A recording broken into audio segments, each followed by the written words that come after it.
My name is Alexis Salinas. I'm a physician assistant at Michigan Neurology Associates, and today I'm going to talk to you about movement disorders. What is a movement disorder? Movement disorders are a group of neurological conditions that cause both involuntary and abnormal movements. Patients can have hyperkinetic or excessive movements like spasms, jerking, or tremor, or hypokinetic or decreased movements, and often slow movements. They can affect voluntary actions or cause uncontrolled involuntary movements. Damage to or malfunction of the areas of your brain that control movement result in a movement disorder. Some movement disorders only affect one area of your body, while others can affect the whole body. Some may interfere with certain tasks like writing, while others can lead to issues with walking and mobility. Abnormal movements may be only part of a condition, like in Parkinson's disease, while essential tremor is often the only problem and is often familial. So what is Parkinson's disease? Parkinson's disease is the second most common neurodegenerative disorder after Alzheimer's. About 60,000 people are diagnosed per year. Parkinson's predominantly affects the dopamine-producing neurons in the brain, which results in a decrease in the levels of dopamine, leading to impaired motor control. Dopamine is a neurotransmitter, which is the chemical signal that helps neurons communicate with each other regarding coordination and motor control. While the exact cause of Parkinson's remains unknown, researchers believe a combination of environmental and genetic factors play a role. Most people with Parkinson's develop symptoms at age 60 or older. The first motor symptom to appear is a resting tremor, which is a rhythmic oscillation around a fixed point in an at-rest or non-postural position.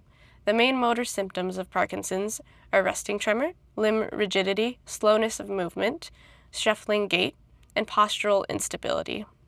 Non-motor symptoms include anxiety, constipation, loss of smell, autonomic dysfunction such as orthostatic hypotension, urinary incontinence, or sexual dysfunction, sleep disorders, cognitive impairment, and hallucinations.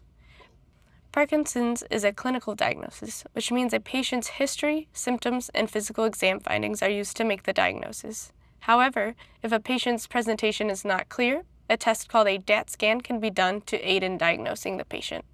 This scan is a specialized CT scan that looks at the reuptake of dopamine in the brain and can tell us if there are reduced levels of dopamine in the basal ganglia, which is consistent with Parkinsonism. A MRI of the brain to rule out any other structural causes of the patient's symptoms is also standard of care.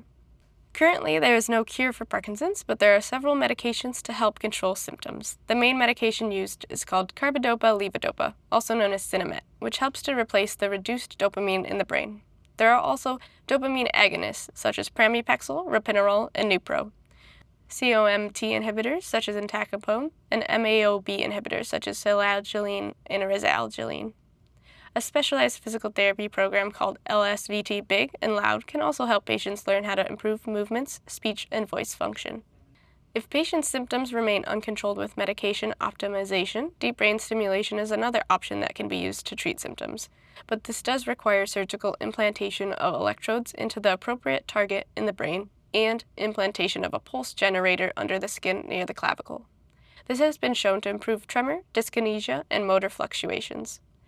Other movement disorders that can also be treated are essential tremor, Tourette syndrome, tardive dyskinesia, Huntington's disease, multiple system atrophy, progressive supranuclear palsy, periodic limb movement disorder, and restless leg syndrome.